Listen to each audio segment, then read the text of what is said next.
5 minutes after 9 o'clock. It's time for Veterans News. Hank Whittier is in the studio. Surprise, surprise. Everybody's surprised this morning. Listen, we'll get right to it. I appreciate you listening this morning, as usual. Thank you. One of the rare occurrences. I've been here for the last couple of months. You got people on the line because, Yes, unfortunately, they have casualties and we have casualties. Yes, so sir. I know Brian's on the line. Good morning, Brian. Good morning. How are you, Hank? I'm doing outstanding, guy. How you doing? Having a wonderful week, but I do have a fatality to report to you this week. Okay. John Hammock, a firefighter age 58, died on August the 1st. He was with the U.S. Forest Service, and he was killed on a wildland fire by a falling tree, and that occurred with the Mount Washington Wilderness area located in Oregon. To date, he becomes the 71st firefighter to die in the line of duty. Okay. All right, Brian, listen, take care of yourself. Tell your troops to take care of themselves out there. I Okay? certainly will, and appreciate you guys, and enjoy the rest of the day, okay? All right, listen, yeah, later. I'll talk Thanks. to you. And it looks like you have another call on the other line. I'm not so sure who it is. Good morning. You're on the air with Hank. Hey, Terry. Hey, Terry Bavard from the Sheriff's Office. Good morning. How you doing? Morning, sir. How are you? I'm doing great. Good. All right, you got some casualties Yes, sir, too? we do. Unfortunately, we have two, so I'll go ahead and start with them. The first is Deputy Sheriff Jeff Watson. Jeff was with the St. Charles Parish Sheriff's Office out of Louisiana. His end of watch was August the 4th of 2013. He was 41 years of age. Jeff died in an automobile accident while responding to back up another patrol officer asking for assistance. The second one we have is Corporal Mike Wilson, and Mike was with the Charlotte County Sheriff's Office in Florida. His end of watch was August the 5th this year. He was 42 years of age, and Mike was shot and killed by an assailant while he was responding to a domestic disturbance call. And Mike is survived by his wife and 3 children, and that's all we have. Okay, guy. All right. Stay safe. Yes, sir. Thank you. All right, buddy. Take care of yourself Bye-bye. now. And we have some casualties as well. I believe one or Unfortunately. two, couple. Just one for us. An Army casualty specialist, Nicholas B. Burley, 22, of Red Bluff, California. He died July 30th in Afghanistan. Sustained injuries when enemy forces attacked his unit with indirect fire. He was assigned to the 6th Squadron, 8th Cavalry Regiment, 4th Infantry Brigade, Combat Team, 3rd Infantry Division, out of Fort Stewart, Georgia. And those are all that we That's have. it. Anybody local have anybody they want to announce? Nope. Okay, Larry.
Thank you, Larry. Appreciate it. Are you having some sort of anxiety withdrawal from the Cascades over there, Larry? No, not at all. Not at all. Not at all. You're not going to miss it?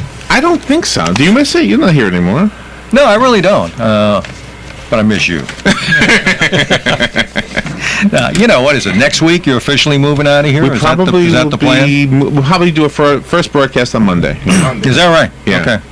And the phone numbers and everything will remain the same? I hope so. Yeah. Yeah, I hope so, Yeah, too. that's the 'Cause plan. I'm just now learning them after Yeah. 8 years. wait till you see the new table you'll be sitting at. It's Oh, a is that nice right? granite. It's huge. wow. It's long. Yeah. Comfortable chairs and all that I stuff. haven't seen the chairs yet. Yeah, I'm impressed. Listen, yeah, high cotton type stuff. huh? lots of foot traffic outside the window. You won't have to hook your camera to the coat rack. Well, we might still need to do that.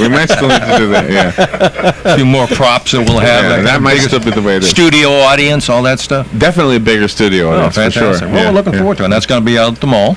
At the mall. By You know, the food court. By the food court. Okay, and you got your letters up there already? They're Yes, already up? yes, Oh, outstanding. yeah, Well, yeah. looking forward Looks to it. nice. It's been a long planning session, long haul, a lot of trial and error. A lot of work. Yeah. Yeah, a lot of work. Yeah. Good. Well, I'm happy you guys are moving. I know it's better for the station, better for better for everybody, really. All right, you got some work to do. Unfortunately. No, fortunately, you got people who But why pay would for you that say airtime. it's work? That's not work to Well, work it's not on this. unfortunate. No. No. Why was it work? It's a pleasure is to great. talk about these people. Yeah, it's fantastic to have these people on the board with us at all times. It's Ford Lincoln of Ocala. Their goal is to ensure that they are one of the best dealers, Ford and Lincoln dealers in the state of Florida. They offer great selection of new, used, and previously owned cars, as Curly likes to say. They have financing and lease and specials available at most any time you go in there. And their parts department and repair department are extremely good. And service from the Ford and Lincoln dealers are by far fantastic. They now have their store open in the Bellevue. It's the Village Ford of Bellevue, and Steve Holosi and Tom and many of the sales personnel are there on hand to be able to help with trying to pick out a car of your choice. And that's all we have right now, sir. Don't you have somebody else? No, sir. Not right now. Okay, they called me the other day, wanted to come on. I'm So aware I of think it. I think they're coming sometime. I think they're going to do something with us in the future, but Oh, okay. he talked to me. I talked to But, his secretary anyway the other day. Yeah. Not a problem. All righty. You guys have a lot of announcements, and everybody's here to talk about something. Curly, you want to start it off? You got some announcements to make? Yeah, good morning, Ocala, Marion County. Today is the 8th, which is the second Thursday.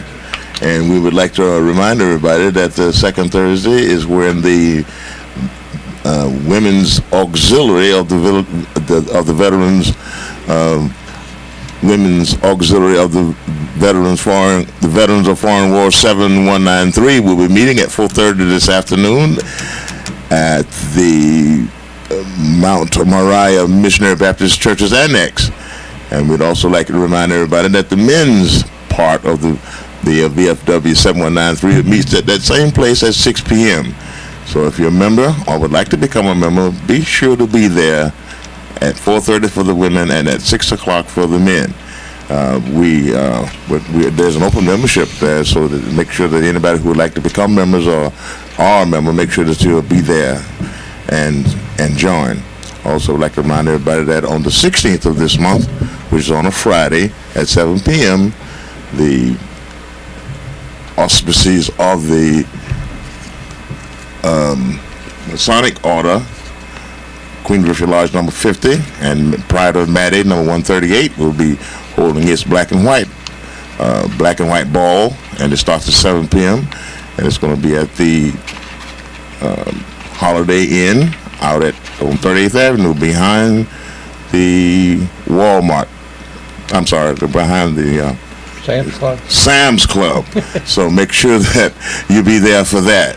And it's a fair that we have put on for the scholarship fund that we help our students with the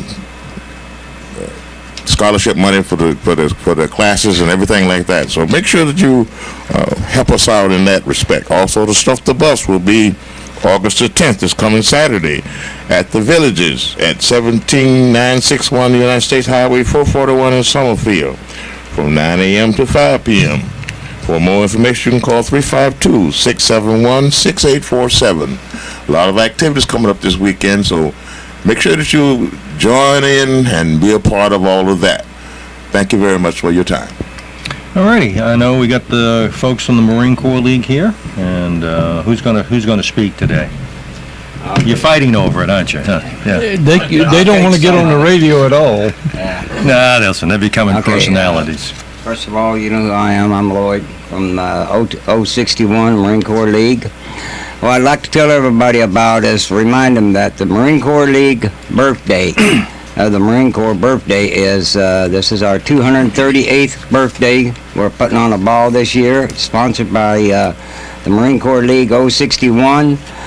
November the 10th, it starts at 3 p.m. Tickets on sale are now for $25, and that includes meals. There's an open cash bar. It's going to be at the lodge, Elk Lodge this year. We're holding it down there. So you need to contact Tim or Trish Maloney. Their number is 352-536-4309. And also, as you know, we're still involved this year with Golden Ocala Golf. It's a big event. We're getting all the cars and everything together. And I also want to remind you that at this ball, the Marine Corps ball that we're putting on, it is formal wear. And if you got a uniform, come in uniform. Right now I'm going to hand it over to Lori. She's going to take care of Wayne's World. Okay, our league is putting on, along in conjunction with Wayne's World of Paintball, will be presenting the Haunted Trail Friday and Saturday nights for 3 weekends, October 18th through November 2nd, and on Halloween night, Thursday, October 31st. They are open from 8 to 11.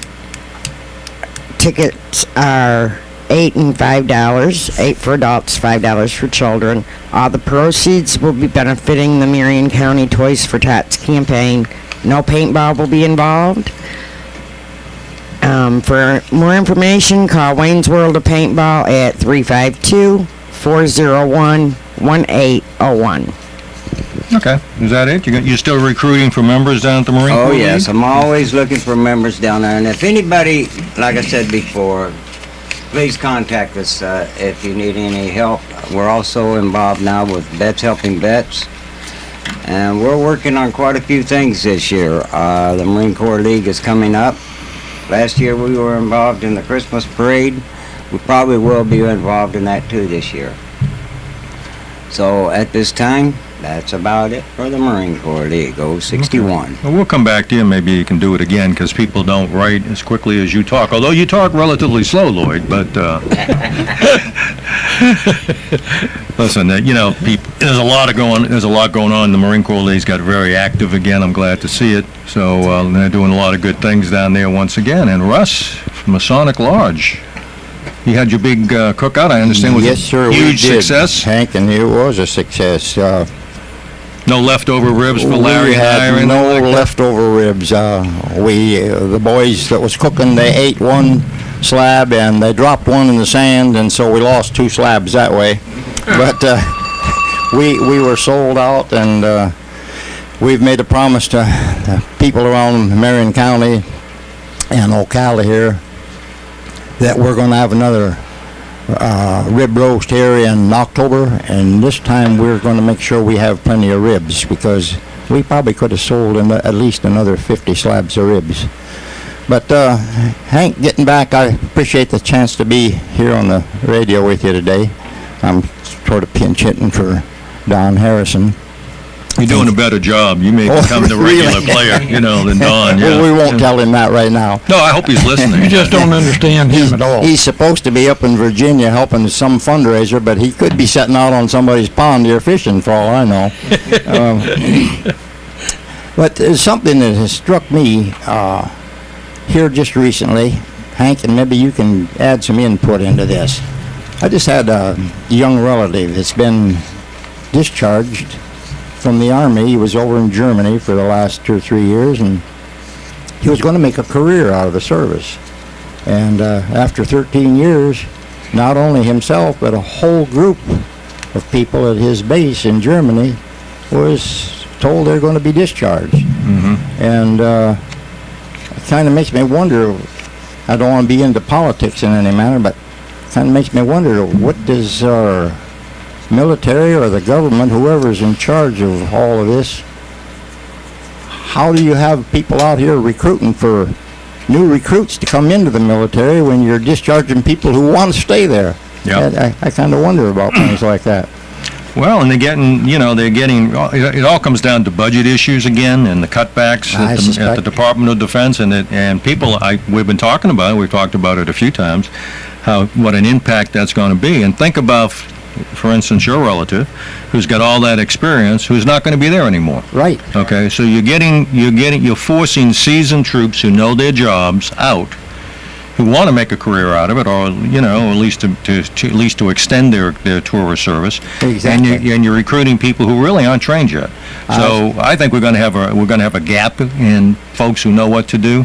And it seems to me we're going back to it's an irony. We're going back to where we were pre-career, where we cut back after World War II so drastically, Correct. thinking that we wouldn't need the troops anymore, Yes, sir. and then we got caught with our pants down in Korea, That is and true. took a beating for a couple of years.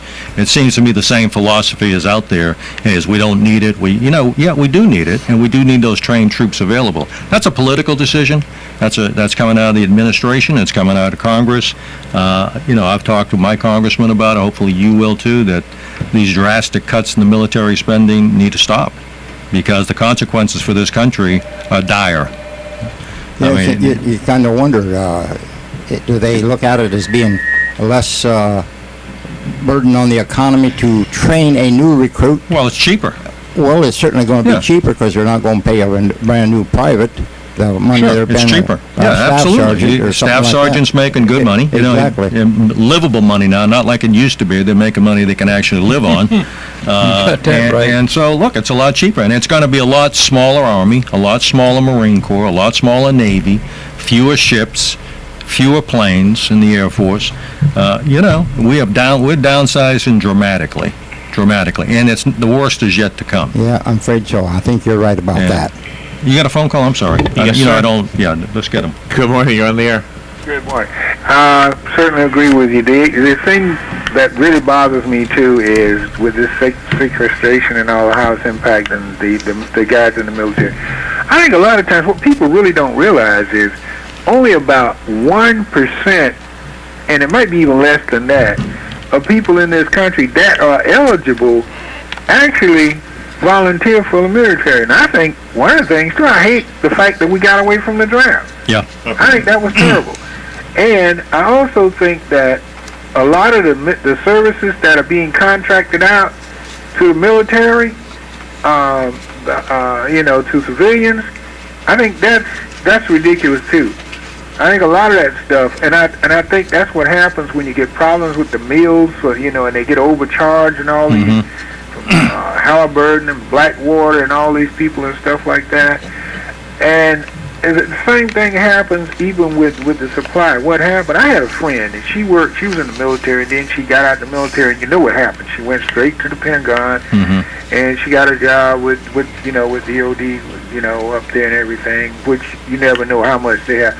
But the little guys out here, I think what's been bothering me here lately is you got these guys over in Afghanistan doing 2 and 3 tours and stuff. Their families have to go on food stamps. They can't pay their mortgages, and I think a lot of it has to do with the fact that these people, if they came from some of the wealthier families, I wonder if they would treat these people like that. It bothers me. I have a lot of respect for people in the military. I always have, and I always volunteer to try to help people that were veterans or in the military or whatever. because I think they deserve it. People put their lives on the line. I don't care what the politicians are, Democrat, Republican, Independent, or whatever. I think they're doing a horrible job with protecting people that have served and are serving now in the military. And I think a lot of this stuff, that's privately contracted, they need to review a lot of this stuff. Because there's a lot of wasted money with a lot of these companies, and they're not providing what our military people need. Thanks for listening to me. Hey, Lenny, I don't have a whole lot of argument with what you said, but, it's happening, and it's not like it's not news. It's happening every day. It's on the news every day. You get another phone call. Good morning, you're on the air. See what you did, Russ? Whoa, guys, it's Sonny calling. Hey, Sonny. This happened when actually before I went into the Navy. There was a big cut in our military services all around. This was performed by our great leader, General Dwight D. Eisenhower, who you would think would have understood what having a strong military was all about. But anyway, when I went in, they were closing bases and everything else like crazy. I was supposed to go to Bainbridge, and the next thing I know, we'll wind up in Great Lakes, getting off a bus at 5 o'clock in the morning. And that was the same way as when I got onto a ship. You had a complement of 250 men and officers, and they ran it with 170 men and officers. When I made rate, I wound up standing quarterdeck watches. I was the officer of the deck in port, an E4 at the time. That's how bad things were. And I was able to go to E5. I was E5 before I was 20 because I was able to pick up on a lot of stuff that other people found hard. But I did make E5. Plus, I was getting pro pay. When did you join? That's how bad things were after Eisenhower. Yeah. When did you join? What was the year you joined? In 1958. I believe Eisenhower started cutting back on the military right after the Korean War, which was 53. Yeah. We seem to have a history of doing this, and then a crisis comes and we wonder why we have problems. It takes a long time to mobilize troops and get troops trained. It takes a long time, and have the equipment available to do it. Well, I can understand a lot of the hiring of like Black Watch and Blackwater and whatever, simply because they don't have to obey the rules of engagement as bad or as drastically as our Marines and our soldiers and rest of our military have to.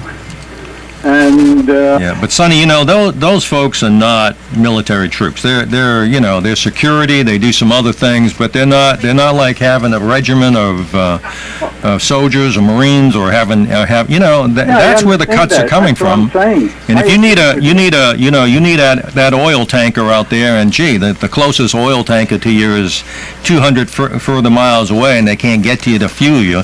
What do you do? Yes, here's one for you, Hank. The SS New York was commissioned not too long ago. There's 14 naval personnel on there, and the rest are civilian contractors. Yeah. And the accommodations that they have to come up with for the civilian contractors, believe me, it's a big difference. Lot better than what you had, I know. A lot better than what you had. And the pipe rack next to me was a first-class Sickleman with over 30 years. and here I am, I think I made E5 at the time. Yeah. Well, I don't think it's a time to cut. There's so much going on in this world, and I want the troops ready to go when we need them to go. Not to say, in a year we'll have them trained and ready to go. Well, I don't think we should have contractors operating the bases either. No, I agree with you. What was the one in Afghanistan? We have to hire so many Afghans to work on our base.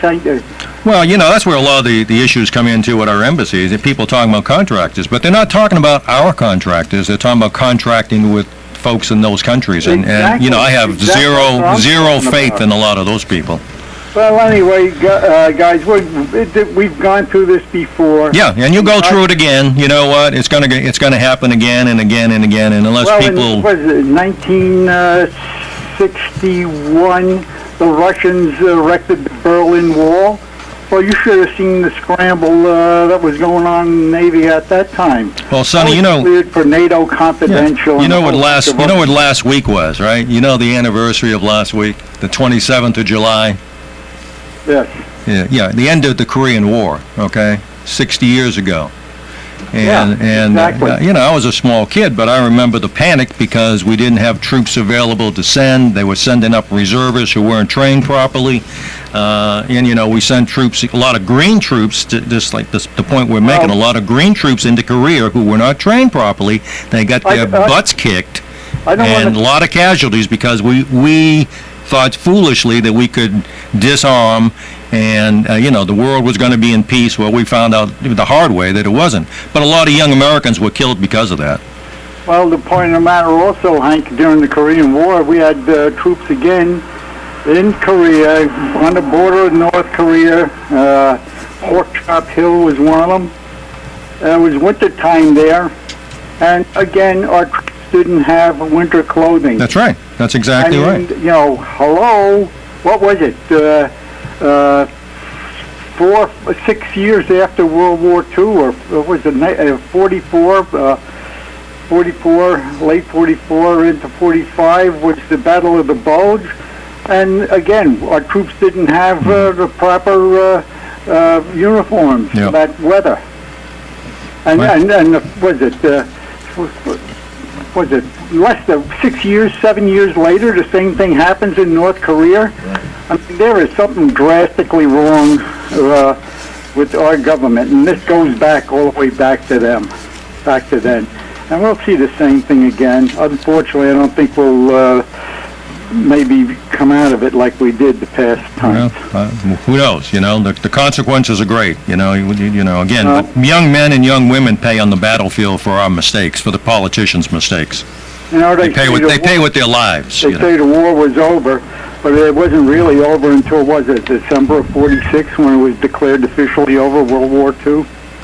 Yeah, then there's a lot of things still going on, and you know, in China and some other places. Yes, it was.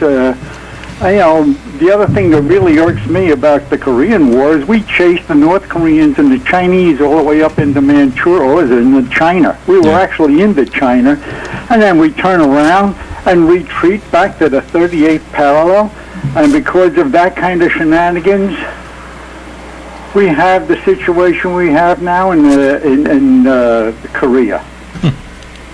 All right, Sonny. Listen, anyway, you know, history repeats itself, doesn't it? Huh? It's just that I went through it. I was in the service at that time. It was fortunate for me because I made rape like there was no tomorrow.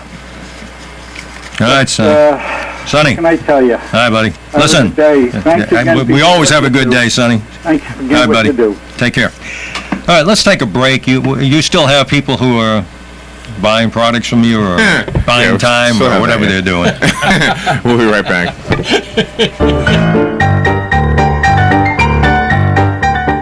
I'm sure you never get tired of being reminded as to how lucky you are to be here in sunny Florida. Everything you could possibly want is right outside your door. Well, now you have a brand new automobile showroom and service center to match your lifestyle. Introducing Village Ford. This state-of-the-art facility has been carefully designed to be the most customer-friendly experience ever in buying or caring for your vehicle. Village Ford, located minutes north of the Villages on Highway 441, has a wide selection of new and certified pre-owned Fords, along with many low-mileage, thoroughly inspected used cars and trucks. And for the reliable, fast, on-the-go routine maintenance, Village Ford introduces Quick Lane, a nationwide tire and auto center open 6 days a week, servicing all makes and models with no appointment necessary.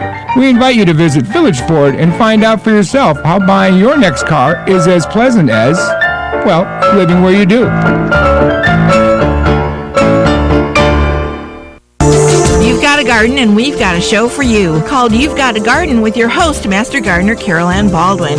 Carol Ann answers your questions about your flowers, your veggies, your grass, your trees, even questions about your bugs. and she's only on WOCA, so don't miss Carol Ann Baldwin and You've Got a Garden each Tuesday from 9 a.m. to 10 a.m. right here on WOCA The Source. It's rodeo time in Florida. The 31st annual Ocala Shrine Rodeo returns with the best of man, muscle, and a stampede of horsepower. August 30th and 31st, witness America's #1 sport and the greatest show on dirt.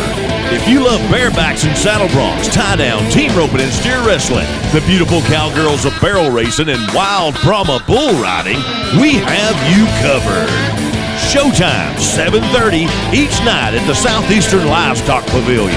Gates open at 5:30, so come early and get ready to watch cowboys ride to help children walk. For rodeo information, call 352-402-8808. Showtime, 7:30 each night at the Southeastern Livestock Pavilion. Gates open at 5:30, so come early and get ready to watch cowboys ride to help children walk. We have you covered. August 30th and 31st. Don't miss the Ocala Shrine Rodeo. And I'm proud to be an American, where at least I know I'm free. And I won't forget the men who died, who gave that right to me. And I'd gladly stand up next to you and defend her still today. 'Cause there ain't no doubt I love this land. God bless the USA. All right, 22 minutes before 10 o'clock. Let's return to Veterans News and Hank Whittier. Hank? Okay. Yeah, we're back. Larry, hey. Can't. Yeah. I need a whip, I told you. A whip or a big stick or something in here. Well, you get us going, and that's what happened. Yeah. Do have a phone call. You want to take? I'll take the phone. Good morning. You're on there with Hank. Hello. Hey, guy. How you doing? Hey, Hank, what's going on, No, man? not much, buddy. Good talking to you, I'm though. just going to deliver a message to Sonny. It's a 2-minute call. I'll do that. Uh-oh. 10, it's 2. TWO, Sonny. Hey, listen, the RIF is coming up. That doesn't surprise me at all. I put 20 years in there, and I saw 2 while I was in there. One was in the late 50s, and one was in the early 70s. And some of it is really, it's pitiful.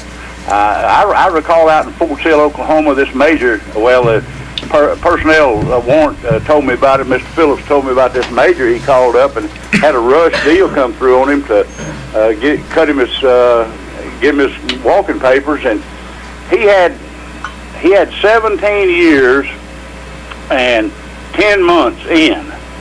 Now, if you got 18, you didn't suffer the RIF, reduction in force. And so he calls him down there, and he comes down, and and this guy was a major with 4 kids, had 2 tours in Vietnam, and so forth. So I mean, had a real good record. But anyway, he said, "Well, golly, Moses. Well, anyway, I'll go ahead and go back to my permanent rank, and go ahead and put in 2 more years some way here. I'll make it to get my 20 years in." And Mr. Phillips looked at him, and he said, "Well, your permanent rank can't do that. Your permanent rank is private." He said, No. I was staff sergeant. I was at E6 and went to OCS. Well, no, he went to college, got his college degree. This guy's college educated. He got and he took 2 years of ROTC, got a commission, and come back in. Well, the 4 years he was in college was a break of service, so he had to revert back to his permanent rank, and they wouldn't let that man stay in after almost 18 years. I told this story to a guy one time, Hank, and the guy said, you know what he should have done? He should have went out and had a car wreck or something. He got put in the hospital and stayed on active duty until he got 18 years. Got himself a disability or something. Well, not even a disability. Just to go to the hospital, they can't cut you loose. But anyway, I saw a lot of bad stuff hit this. I mean, good, dedicated people, Hank. I tell you, historically, what I've seen, they use you and abuse you, but if they don't want you anymore, sayonara, arrivederci, goodbye, adios. Well, that's what's happening now, and I'm seeing them come to the office because they're being, 10, 12 years in the service. They're coming out, and hey, I wanted to stay. They told me they didn't need me anymore, But before, when I was in there, they offered them a certain bonus, cash bonus, just to take a early out, 12, 13, 14 years in. They got something like $18,000 or $20,000. Right. I mean, but where are they going to work at, Hank? All these guys coming back, I look at these young men with 2 legs missing, 1 arm missing, picking up his little old daughter on TV. You know that Wounded Warriors thing at Right. $29 a month. Right. Anyway, there's not a country over there worth one American, in my opinion, not one. And we haven't solved anything. Look at Iraq. Every day you pick up the newspaper, 20 or 30 have been killed by bombs. What have we done for Iraq? What have we done? And Afghanistan, that thing there's a cesspool.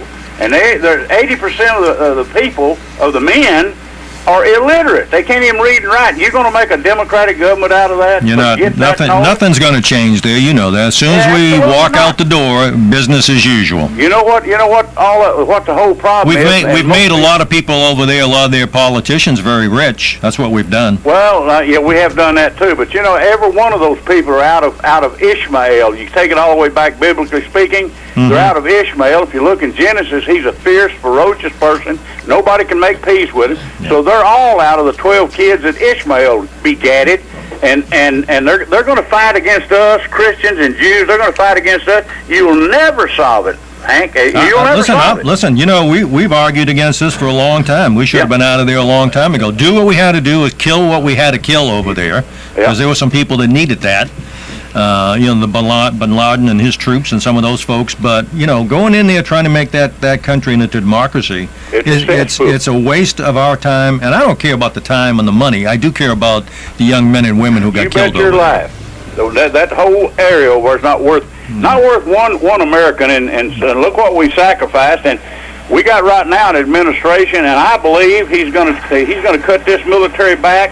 He's already cut the Navy back, and the Polaris submarines out there, and that's got the nuclear rocket. That's what's sustained. Hank, let me ask you a question. Why do we have people, all these weapons and armament and all that stuff to have superiority? We never use it. Never. Well, I don't think people realize today. I don't think anybody believes that we will use it. So I think those folks who attack us don't believe we will use anything. I think if they take one American, we kill one American or attack us one time, we ought to do 100 times back on them and say, this is what you do when you mess with us. You know what? Who's been brought to justice in Benghazi? Yeah, nobody, and they're not going to be. But Valerie Jarrett was behind all that. I've been saying that for 9 months. She runs that place up there. Valerie Jarrett runs it. Everybody thinks. Oh, yeah, I know. Yeah, you know about her, huh? Yeah, I know exactly about her. Chicago, man, I know about her. That's right. No one really knows her, but she's the power. She's the one that told Obama how to get elected senator. He had to go understudy Jesse Jackson for 6 weeks. I'm telling you, he went right to jail. It's a mess. And Lenny, hang in there, son. Hang in there. You're my man, too. But anyway, let me get off the phone. I'll be doing like Sonny did. Behave yourself. All right. Okay, that was good. I appreciated that. I think we need to talk about California. Can we do that? Do we drive down to downtown in your Ford or something? Yeah. Giving Curly a laugh. I'm sorry, but Curly's got it all going back here. For Lincoln of Ocala, their goal is to ensure that they are the best in Florida, and they intend to stay that way. Their Ford Lincoln dealership.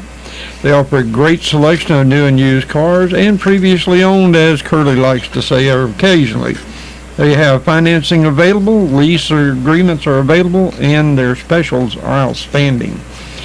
They come in and work with their service department. They'll be more than happy to work with you in your vehicle. If you don't want to go to the Ocala office, go down to the Village Ford of Bellevue or in Bellevue, and they will be more than happy to work with you at the new store. And you can see Steve Holosi and Tom, if not any one of the other salesmen there. And okay, I believe you. You sound very sincere to me. I believe what you're telling me. Of course. We're all Ford people in this room. Most of us are, anyway. That was my first brand new car. Is a Ford? Well, it was mine, too. And I think I bought my first new car in 67, I think. 67. All right, and this is our last broadcast from the Cascades, it looks like. Yeah, Looks like how many years you all been here? 1977, the station moved into the Cascades. Cascades opened in 76, so it was a brand new facility at the time.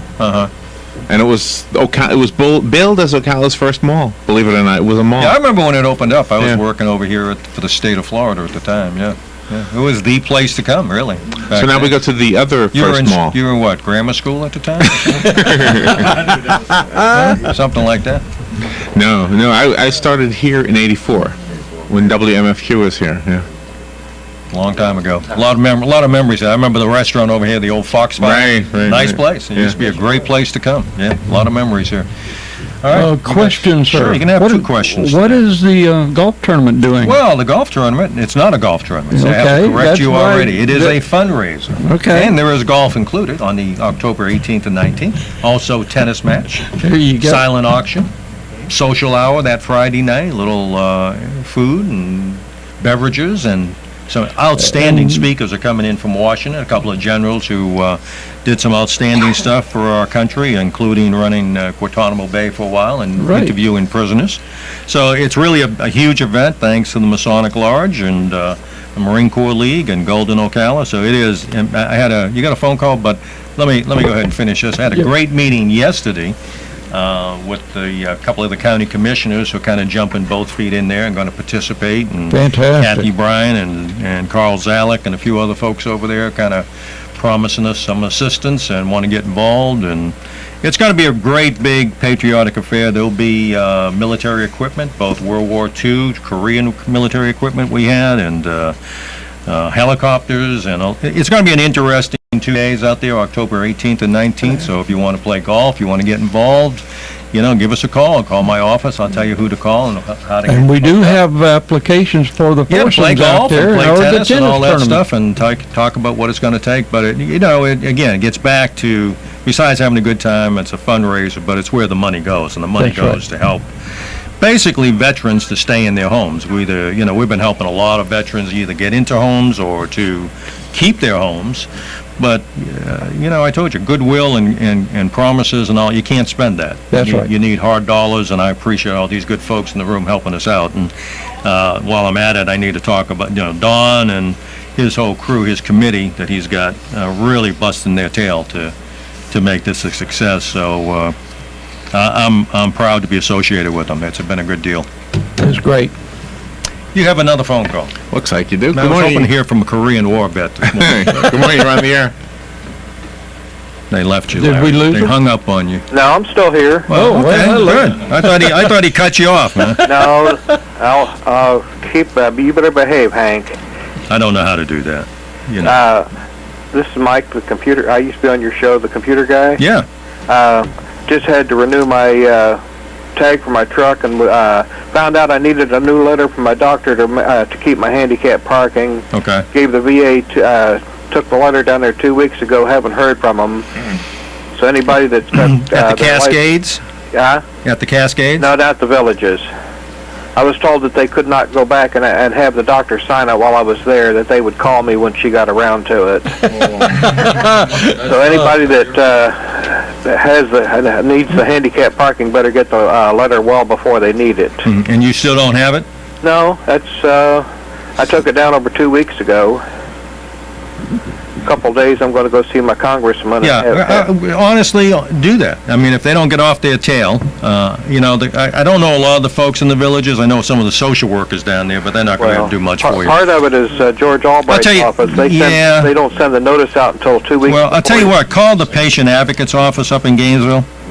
Okay. You got the 800 number. I can find it. Well, it's 1-800. I don't have anything to write with it. Okay, all right. We'll call that office, just the 800 number, ask for the patient advocate, and this is exactly what to tell them. If you don't hear back, if you don't get some resolution within the next 48 hours, you'll be calling your congressman. All right.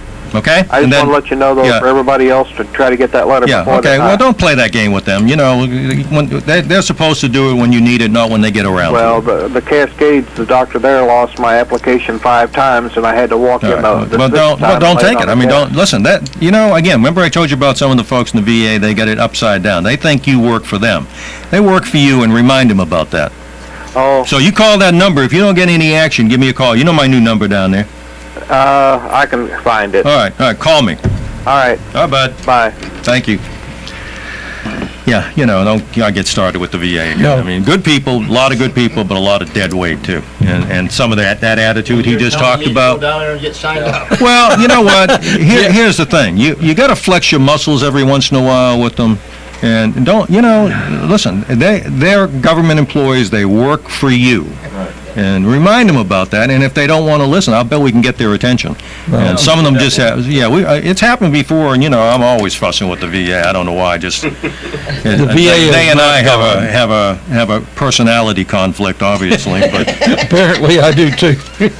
yeah, you had one yesterday. Yeah, exactly. But, they come in sometimes and say things like that or make other statements, and it doesn't make a flip to me if you're a VA employee, because it doesn't mean much. That's right. You can quote regulations, but I'm not covered under your regulations. Prove the regulation. Anyway, listen, I talked earlier, and last week was the 60th anniversary of the end of of Korean War. Were you there during the Korean conflict, Russ? No, I was there. You were there during I was there 5 years earlier. Before But just to remind people, and we're having some spillage problems here right now, but, and again, they call it the Forgotten War, and I guess the further we get away from Vietnam and Korea and all of that, people do forget, and they never did really kind of buy into Korea anyway.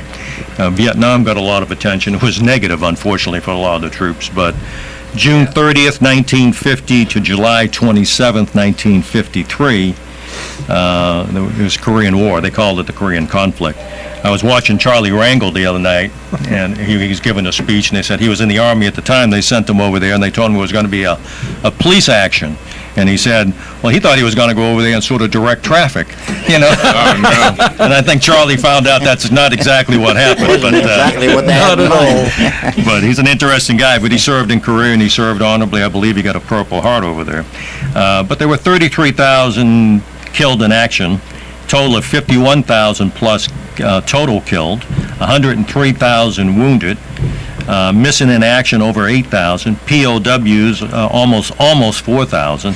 So total, there were over 169,000 American troops. And we're still recovering. And we still got troops there today. Yep.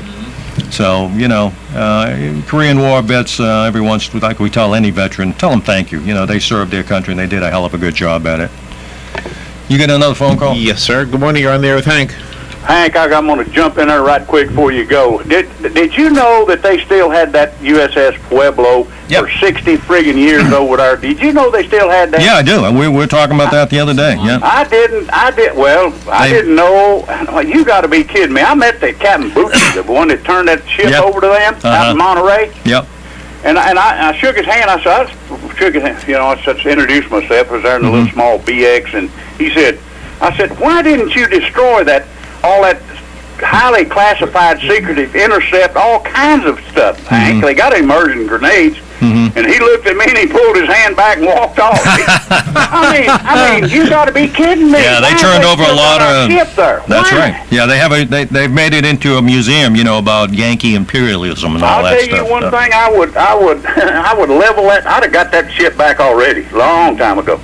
Well, I wouldn't let them have it. I know that. They should have destroyed. I agree with you. They had the means to destroy it. Division, and he was a POW. Was captured right at the very beginning with General Dean. Oh, yeah. They were told. Last letter we got from him, he said we got to go over for a 30-day police action. I'll be home on time. He was coming back after 3 years. Had a real good occupational duty. But I learned something this morning. Sonny said that we'd went up into Manchuria. No, that's why MacArthur got fired, because he wanted to cross the Yalu into the Manchuria. Yep. We didn't go into Manchuria at all. He wanted to, but he wanted to, but that's he got fired over that. Yeah, he and Truman had a big disagreement about it. Yeah. So anyway, Hank, I'll tell you what, they still got our Pueblo, and we've been going downhill ever since Korea. ever since Korea. Right now, it's really bad. See ya. How bad? Hi, man. Huh? You whispering to me, Don. Say something. 2 minutes. Everybody's on 2 minutes. No, you can talk if you want to talk. Russ, you gonna talk about? You want anything else? You want to remind people about what you're doing over there at the lodge and all that Not stuff? necessarily, unless they want to come on down and just visit with us at the lodge one day. You got an open house. You're going to do that again? I promised this gentleman here that I would give him a petition, which I haven't got around to doing yet. That's right. You better think twice about that now, Russ. Let me tell you what, buddy. I'm going to send it to him in the mail today, as a matter of fact. Okay, But, outstanding. no, that's about all I got. I just reminiscing in my mind about being in Korea myself. Yeah, you were there right after the war. We went from Okinawa up to Korea, and the day they signed the armistice on the USS Missouri in Tokyo Bay, that afternoon we went ashore as the first occupation troops. Okay. We went in, we were supposed to be military police at that time, but we were full combat infantry when we went ashore. Yep. But it's fortunate the Japanese were ready to go home, and so they just had their arms all stacked, and everything went just like it was supposed to happen. Hey, listen, I've got 5 minutes, 3 minutes. If someone wants to play trivia with me, I got an interesting question to ask you. Uh-oh. All right, so And particularly if you're a Marine. Particularly if you're a Marine. Uh-oh. We need a caller. No, And you're it not has qualified, to do. It has sir. to do with. I'll give you a big hint up front. It has to do with career. The So if number is someone wants, I'll give them a $20 bill. I don't have any cards Wow. on me, but I'll give you $20 in cash if you get it right. All right, the number is 622-WOCA if you want to. Yeah, if you get it right, you only got a couple of minutes to call me. So if you want to take a chance to, maybe my last time to insult you over here at the Cascades. So, Well, it will be, yeah. yeah, I don't know. Maybe no one wants to call me, but it's about Korea. And you guys are welcome to jump in if no one calls in. I'll ask the Okay. question, and because I happened to see something last night that I didn't know, which is a lot. covers a lot of territory. You're very good on history with the military. Yeah. No callers. Well, here's No call. no callers. Okay. Wait, There it is. There you go. There you go. got one now. Good morning. You're on the air. Good morning. I'll be happy to accept the challenge, but I don't want the money. Well, who is this, Pete? Yeah, this Pete, I don't know if I can stump you, Pete, but I might. Because you're a pretty knowledgeable guy. I hate to tell you that, by the way. I'll tell you what, Hank. You stump me, and I'll give you a $20 bill on top of the. Well, I will take your money now. All right. In Korea, there was a famous Marine named Staff Sergeant Reckless. Who was Staff Sergeant Reckless? Staff Sergeant Reckless. Staff Sergeant Reckless. Boy, you've gone deeper than my layer of knowledge, Hank. Famous Marine. By the office later. Did you say 50? Petey's trying. If you need 50, I'll bring you 50. Nah, listen. I'll tell you who Staff Sergeant Reckless was. It was a horse. Okay, and a true story. He served with the Marines in 52, 53. They found this horse. There was a stray horse in Korea. That's right. They packed it down. They used to carry howitzer shells up to the top of Outpost Vegas, and served gallantly with the Marines for 2 years. Brought it home to Camp Pendleton after that, and was a mascot in Camp Pendleton for a lot of years. Died eventually, but they had an unveiling of its statue out at the Marine Corps Museum about a week ago. Oh, wow. Outstanding, very emotional, and had a lot of the guys that served with that horse. Yeah. And they talked about a lot of the stories about the horse used to sleep with them, and how gallant, during all the artillery fire, because the Chinese and the North Koreans really were attacking those outposts, and this horse never bolted and ran off. It stayed with the Marines, carried that ammunition, and like they say, it started off as a horse and ended up as a Marine. Hey, Hank, was My that the father fought origin? in the Korean War, so thank you for remembering the Korean veterans. Hey, buddy, they need to be remembered. Hank, was that the origin of horseplay? I think it was about horse ass. Oh, horse's ass. We got to go. Thanks for listening. God bless America for troops.